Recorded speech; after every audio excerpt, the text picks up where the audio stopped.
Welcome to Leadership America, where we are creating champions of change through a culture of civility.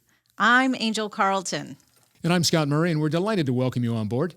We have a lot of fun each and every week, and this week will be no exception because we're about to introduce to you a gentleman that, if you think back in time, gosh, it was 33 years ago, 1987, who was the number one player in college football.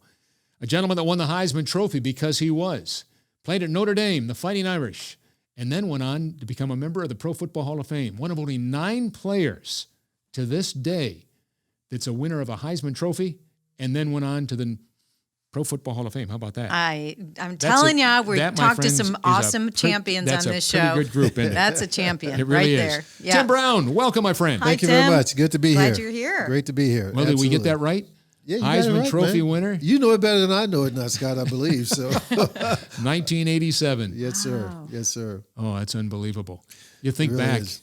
what has been the thing that you've been proudest since that time? You went on, and, of course, to the Oakland Raiders, and who are now in Las Vegas, for Pete's sake. Right. And we never thought we'd see a football team or any sports team in Las Vegas, huh? Especially the Raiders. There you go. The Raiders in Vegas. I just don't know. We'll see how all this works. But, you know, I think over the time, man, just being able to be consistent on the football field, off the football field, you know, be the man I wanted to be the whole time. And, you know, sometimes it meant that I wasn't put in certain groups, but if I could walk away with my head up high and knowing that I did the right thing, then that was the most important thing to me. So I believe the consistency, man, both not just on the football field, but in life is the thing that when I look back on, you know, people say, Tim, you've lived a pretty boring life. I say, well, you know, but I love it, you know, because I think when I go to bed at night, I don't have to apologize to anybody. When I wake up in the morning, you know, I rise and shine and get to it and try and get ready for another great day. Well, as I said, 9 players have won the Heisman and then going on to be a member of the Pro Football Hall of Fame in Canton, Ohio. That's pretty good stuff. And the first one was 1948, the 14th winner of the Heisman. That was Doak Walker. Yes, sir. Out of SMU. And then 56, another Notre Damer. Paul Hornung. Paul Yes, Hornung, sir. that's right, who was actually a quarterback That's right. in college, but then became a running back with the Green Bay Packers and then went on to the Pro Football Hall of Fame. And then, of course, Roger Staubach in 1963 out of the Naval Academy. So those were the first 3. So you're in some pretty good company, my friend. Yeah, you know, and anytime I'm in the company of Roger Staubach, I have to pinch myself because, you know, growing up here in Dallas, being such a big Cowboy fan, I can literally remember asking people, is my Heisman the same Heisman as Roger Staubach for me? I just couldn't believe. And Tony Dorsett, I put him in that category also. Absolutely. Because he is winner in this 76, and right. he's one of the 9 as well. Yeah, so, you know, for me, growing up watching those guys and to be in the same category, you know, it's still unbelievable when I think back on it. Well, this lady to my left is also quite the football fan, quite the sports fan, and I know she's got a bunch of questions for you. Go for it. Scott and I, we get out, we do leadership development training and speak on this topic, creating leaders for life. And so I just would love to pick the brain of people like you who are a role model and continue to make a difference whenever you can. So I guess my first question is, what is the greatest leadership trait that you think that one can possess? To me, that is a very simple answer. You know, I learned from a guy, Marcus Allen, who at the time was, you know, for some reason had the biggest problem with the Raider organization, and they were not allowing him to play. He could only play on 3rd down, a 4th and short. Would not start. We're playing the AFC Championship game. Bo Jackson gets hurt the week before. They don't start him. They start another guy who was scared to death and didn't want to play, you know. And through all these incidents, I watched this guy lead the team. And he was only able to do that, to answer your question, because he never put himself before the team. You know, and I think that is the one quality. If you're going to be a leader, you have to learn to speak for your people and not speak for yourself, even when it's you who's in the position. Because I found myself in the same position as he was years later, and but every time I spoke to the organization, I spoke to them from the team point of view, not from my point of view. And my team always respected me for that, even though they knew I could have been blowing up the organization about me. I never, put my grievances in front of the team. And if you don't have that quality, you cannot be a leader, as far as I'm concerned. Yeah, Marcus Allen, yet another one of those players that won the Heisman and then is a member of the Pro Football Hall of Fame. Total of 9. That's it. Amazing. Yeah, it really is. It really is. Guys like that, when you have an opportunity to learn, because we were even encouraging him, man, you should go say something. But years later, when he left, and all of a sudden I'm Captain Brown now, and everyone is coming to me, and I'm secretly having my own issues that I want to deal with. I realized that the best way to deal with this was to make sure that the team was taken care of before I was taken care of. Mm-hmm. Yeah, I agree wholeheartedly. Was there a point in your career where you had maybe a turning point? Was there an event that took place or an incident or anything like that that maybe made you even a better leader or a better man? As far as the football field goes, I got hurt my second year in the league. My rookie year, I had an incredible year.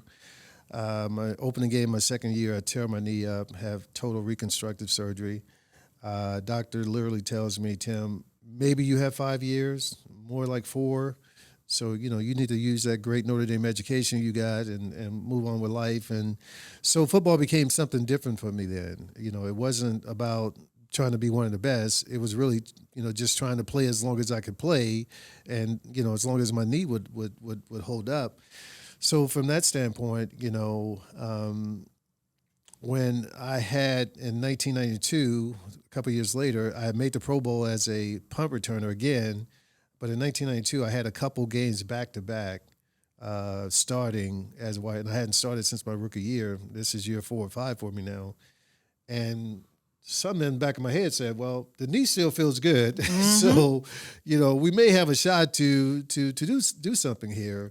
And, I think in 93, I started 10 straight years of 75 catches and 1,000 yards or whatever it was. And it's still an NFL record today. So I think, in 92, when I had those 2 games back to back, I realized that I had an opportunity on the football field to do something really great, and as far as in life, to me, it was all about my walk with Christ, and it took me a while to get there, because the more money you get, the more fame you get, the further away you get from where you really want to be.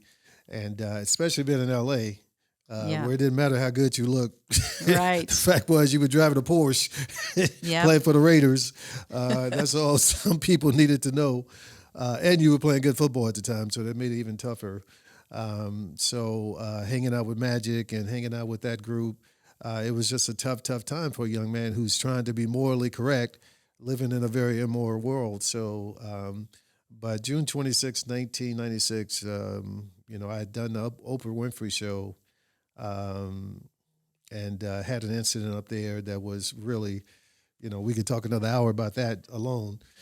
When I got home from that show that night, I just knew I had to do something different. And, by 3 o'clock in the morning that night, I got on my knees and asked God to save me and save me good. Oh. And, from that time on, I've had a different viewpoint of how life should go or how I should, act and carry myself. And so I think since that time in my life, I really feel as if I've been the man that not only my mom and dad and everybody wants me to be, but more importantly, God wants me to be. Yeah. Wow. That's awesome. So it was time spent with Oprah Winfrey. Yeah, that really helped turn things around. Don't everybody All have the these great enlightening coaches, moments the after being with players. Oprah? Yeah. So. Yeah, that's awesome. That's awesome. Was there a mentor in your life that had a heavy influence on you as a young man? My dad was a great influence, and him and my mom were married for 52 years before he passed away. I have a great older brother who pretty much directed me through all these from the recruiting process, through signing with my agent. We're still very close today. Had a grandfather who was a preacher, an uncle who was a preacher. So I had great men around me. I had men around me who, I didn't have a reason to make a mistake. I couldn't say, well, this guy was it. I didn't have that guy around me. Even though my dad and I had a little rocky relationship for a while, he still was a very strong presence in my life. So from that standpoint, then you throw in the coaches who are always very, very much behind you, had your back. It made it very easy for me to always stay on the straight and narrow because I had a reason to. First of all, my dad was crazy, so if I did something crazy, he would have taken me out. So I knew that to be a fact. But it always made more sense to me to do the right thing than not to do the right thing. It just. I always, you look at guys, you go, he did that, and this is what happened. And you look at this guy, he didn't do that, and this, I think I'll choose this path. It just always seemed to be a lot easier to do the right things than not.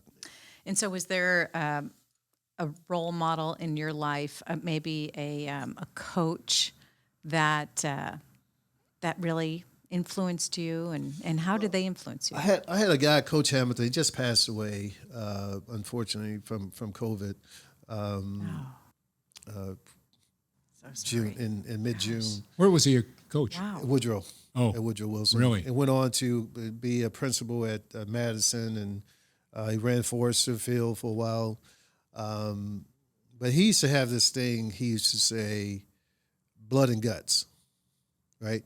That's all he would say. He would just repeat it. I mean, to the point he's frothing at the mouth. Blood and guts, blood. And we had no clue what he was talking about. But we knew we better repeat it. Otherwise, we were going to be doing some up downs or something. But later in life, you realize what blood and guts mean. You got to dig down deep. When, we were a horrible football team at Woodrow. We won 4 games in my 3 years on varsity. But he encouraged us to keep playing hard, to keep, giving everything we had. And certainly, I mentioned my injury. You get in a situation like that, you could very easily say, man, I'll make a little money. I'm good. I can go check out and just go on about my business. Or do you dig down deep? Do you dig down deep and say, let's see what we can do. Let's see what we can make out of this. And, obviously you play 17 years in the NFL. You don't do it just by feeling good every day. There's some days that you shouldn't have been at practice. You shouldn't be practicing. You don't feel good or you're hurt or whatever, but you find a way. And I often thought about blood and guts over the years, just digging down deep, keep fighting hard, because whatever's going to happen is going to happen. If we used to say all the time, there's a difference between being injured and being hurt. Everybody's hurt. Injury means you can't go. But if you're hurt, after the first day of training camp, everybody's hurting. But, if you're injured, so just do what you can. If your body can't go, you can't go. And I often found that just by getting out there and pushing through the blood and guts, part of this, your body always responded in a positive way. Yeah, I feel like blood and guts to me is potential. It's really your fullest potential. Wow. Give it. I never thought about it that way. That's the first thing that I thought of when she you gives said her that. blood and guts every time we do this show. Yes, It's unbelievable. My full potential. Unbelievable. Her full potential. Well, I never played a contact sport, so. What do you think about what's going on in this world? I haven't been able to hug my mom in over 120 days is all I know. And we were at a wedding the other day, and she looked at me like, hug me. I was like, nope. I'm not going to be the one, but I had a buddy. I tell this quick story. He was my caddy for the Lake Tahoe event I go and play. He couldn't come this year. He realized that he had COVID. He was in his mid-30s. Well, before the tournament is over with, he found out his mom had COVID and his 2 grandmothers, who they had brought down to live with them, thinking of keeping them safe. He gave everybody COVID. His mom, 2 grandmothers passed away. Oh, you're kidding. no. Within 5 or 7 days. Oh, you're kidding. So, Oh, my gosh. So I'm literally checking on him almost every other day. Oh, good for trying you. Trying to make sure that, He's all right. Yeah, because, he Emotionally doesn't know what and what mentally happened, and physically and everything. Yeah, and he went on, he had Oh, my gosh. say he had fever for over 17 days, 102 or whatever, and to the point where he was like, God, just go ahead and cash me out too, because how bad he felt. So when you hear stories like that, and I'll tell you, I went to a golf tournament last week, and in Arizona in New Mexico, and I'm not a political guy. If I try and stay as far away from it as possible for it just doesn't make it,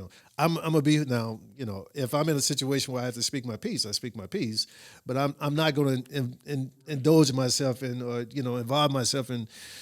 There was a group that I was playing with, and they was just going off.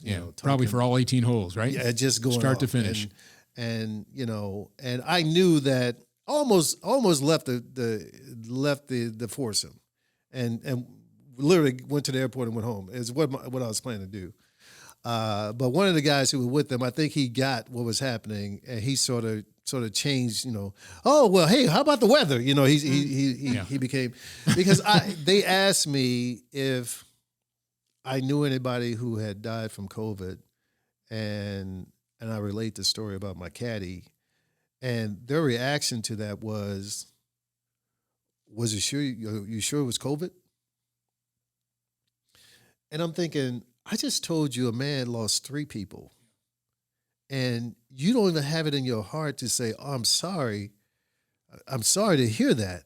Was it COVID? Mm-hmm. Right. Can you at least say that first Yeah. before you go to the political part of this? Right.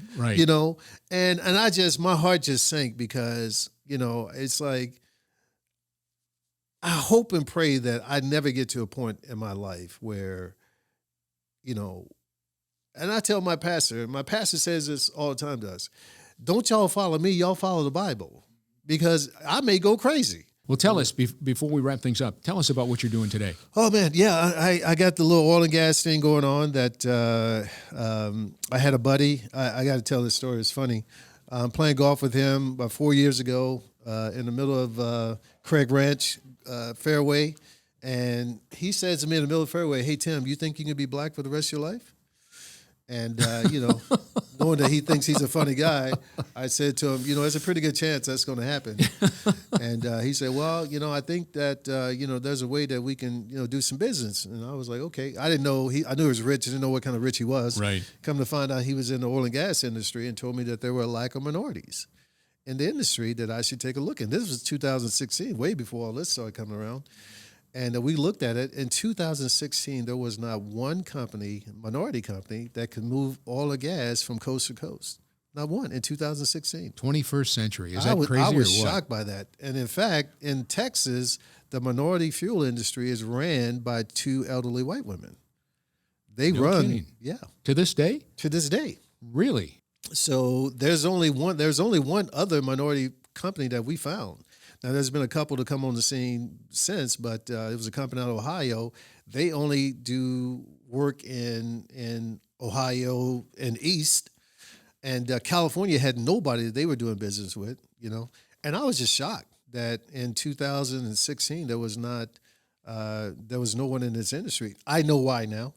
I do know why, because it's all connections, and if you don't have very high level connections, I had just gone to the NFL Hall of Fame. I knew Dennis Nash, didn't know what he did. Come to find out, he ran the largest fuel transporting company in the country. It just happened to be based in Canton, Ohio, And he talked to him. He was looking for a minority partner, so we ended up signing a deal with them for a partnership deal. Knew Joe DePinto here at 7-Eleven. Went to Joe, really for advice, realized they were looking for a minority partner also. So we ended up signing a supply agreement with 7-Eleven. So, but these are all connections, right? Right. So, right. Joe's been on our show in the past. He's a good friend. He's a great guy. Joe's a great man. Yeah, Joe's West Point grad. Yeah. Yeah, sharp guy. He's a great man. Sharp guy. So anyway, so that's what we're doing for the most part on a day-to-day basis. We're trying to make it happen, and of course, I beat Tim Brown, right? I got to do the Tim Brown stuff. Not so much this year, using my. I went from March the 7th till July the 8th without traveling, and since I was 18, that is the longest period I've gone without traveling. Unbelievable. So it was a little weird. I let my hair got really long. My wife's like, look, bro, we're not going there.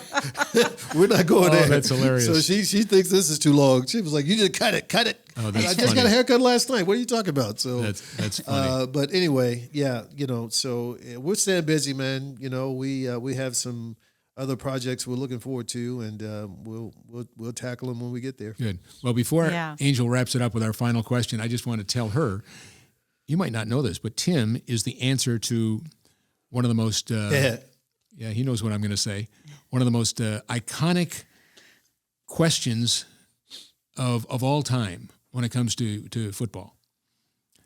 Name the only high school in America that has 2 Heisman Trophy winners. Only public high school in America that has two Heisman Trophy winners that went to the same school.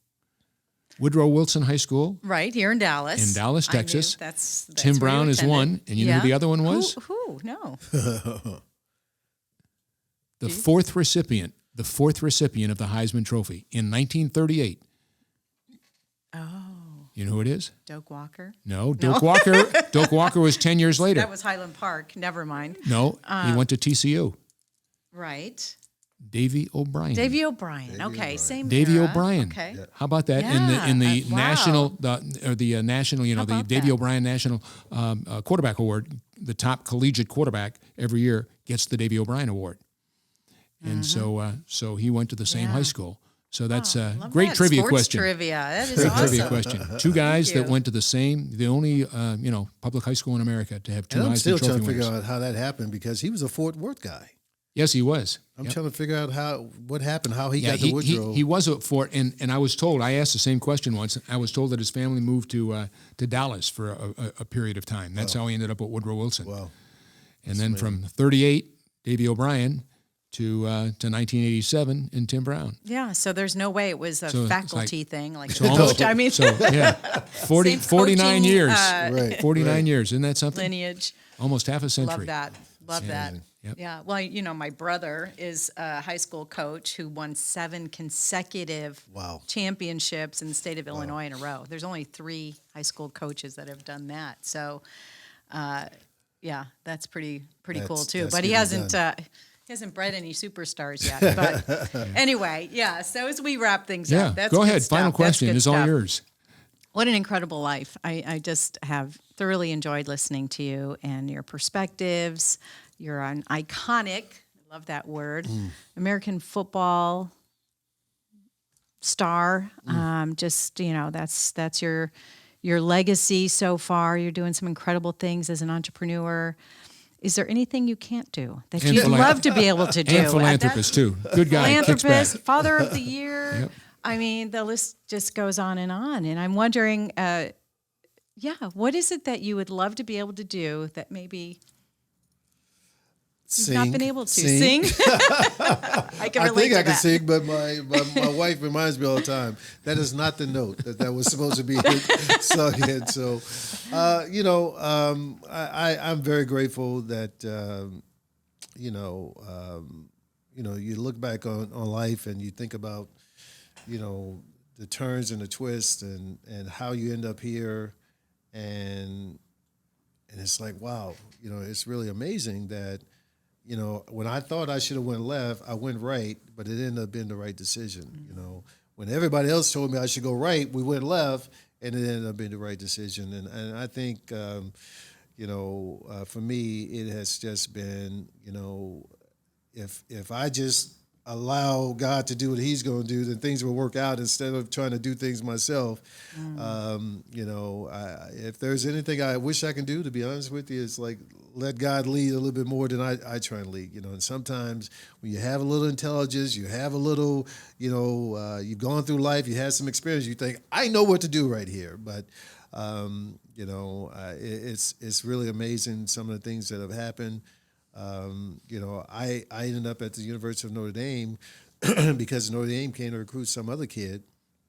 No one knew about me. This kid ended up going to Oklahoma, playing 10 years at middle linebacker for Chicago Bears. So he was a great player. That night, I scored 4 touchdowns. Kick return, a punt return, a long catch, and a long run. Well, I played 27 years of football. The only time I scored 4 touchdowns when Notre Dame came to recruit somebody else, But Boy, I'm still thinking this talk is me. about the right place, right time, huh? Yeah. So I'm still thinking it's me. This is me. Oh, I'm doing this, And it took me a while to get to the point where I realized that, this was all being driven by something very much higher than myself. And the realization of that was both it knocked you to your knees because you realize, wow, this is very powerful. And at the same time, it was humbling because it was like, you mean I'm doing, what is my role here? What do I do? And my role is just to be a vessel. I believe God has me here for a reason, to be able to speak. I spoke at the prayer breakfast this year, back in February, in front of 1,000 people in Dallas who most of them didn't look like me. And I got to give my perspective on life and living a Christian life. And, I probably have spoken to millions of people around the country, through radio and through all these different means, TV, TBN, all this stuff. And I can tell you, from a kid who had a speaking problem growing up, this was not what I had planned for my life, but at the same time, I'm trying to allow what is meant to be, and just keep moving on. But so I don't get into what I can't do, even though I really would love to sing, though. I really would love to just bellow and just make people fall out. But that is not the case. So I'll just leave it with that. If I could sing, I'll be much happier with myself. Well, I would say the common thread, and we've talked to a lot of incredible athletes, thanks to you, and the common thread, I would have to say, with all of them, has been the strong sense of faith.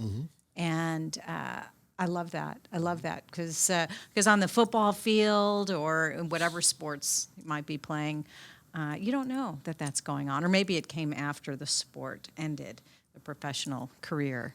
But that's really inspiring, really encouraging. Yeah, and thank you for sharing that. It's and I can go on and on about this, so y'all let me know we need to shut up. But for me, again, being someone who had came from a pretty good background and had the academics and all that stuff, and had pretty much made good decisions, I still needed more. And I can remember telling my wife before we got married, she didn't have to worry about me doing certain things because I would always love God more than I loved her. Now, she's a little sister from the hood, so she was like, I'm not playing second fiddle to nobody. She's a great lady, though. God knows my wife very well. Oh, yeah, she's a super lady. I like her.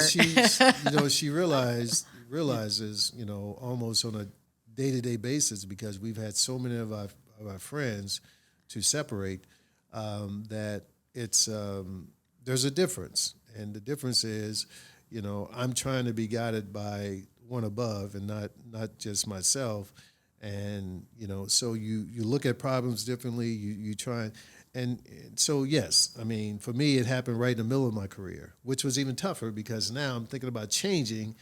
I used to be the one to bring the mess into the locker room. Now I'm trying to get the mess out the locker room. And how do you get your guys to understand you're doing that from a point of view of being real about it and not just trying to put on the show. And it took a couple of years before they really got on that this was something different. So, but yeah, I think for athletes, a lot of athletes, they find faith to be that comforting part that whatever happens, it's what was meant to happen. Mm-hmm. Yep. Yeah, these are the conversations that need to be shared. Yep. No question. That could bring us all together because it is the common thread that we have. Yep. And yeah. Tim, we can't thank you enough. Thank you. Appreciate you. Awesome. Just once again, and thanks for all you do in the community. When Angel was answering one of the questions, I said, and philanthropist, because you are. You're just always there to help out different causes. So thank you for that. Thank you, sir. And it's great to see you, and Always hopefully some good Still football. look like you a day older than the day I saw you first met you. It's amazing. Like, what are you doing, bro? Well, that's a good thing. It's a good life. Yeah. That's a good thing. Well, Yeah. it's always great to see. It's hard to believe. 33 years. It's unbelievable. I remember Unreal. being at the I'm trying to think. Was it the Cotton Bowl? Cotton Bowl. Yeah, it was the Cotton Bowl. Cotton Bowl, Yeah. yeah. And you and I got our picture taken. I was emceeing, what was it, the breakfast or whatever it was, I think. Yes. And, was it Lowry's? Was it Lowry's? Yeah, we were at Lowry's, yeah. And I used to MC that thing every year when they had that at the Cotton Bowl, the big breakfast. Yep, And there was Tim. Oh, my gosh. Breakfast or dinner? I guess it was a dinner. It was a dinner. Yeah. And that was a really nice event for the two doubt. teams. And my gosh, here's Tim Brown from Woodrow Wilson, just won the Heisman. I was so excited. I've got a picture of you and I and your Heisman in my study. Is that right? Yeah, at home. And it's been there 33 years. Been there for a while. It's real dusty. No, I keep it clean, so it's not dusty. Right. Not dusty.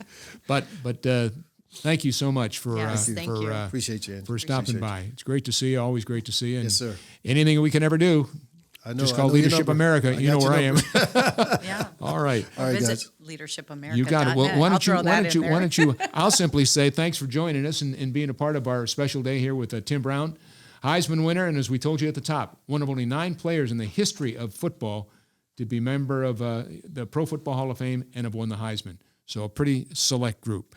Pretty awesome. And on that note, I'll simply say till next time. I'm Scott Murray. You take it away and tell them some You of the gotta things give we our do tag, and whatever. Your famous Well, sign-off. that's right. We always remain, and you fit in this. We always sign the show off by simply saying, live your life as a go-getter, but share your life as a go-giver, just like Tim Brown does every single day. Yeah, a true champion.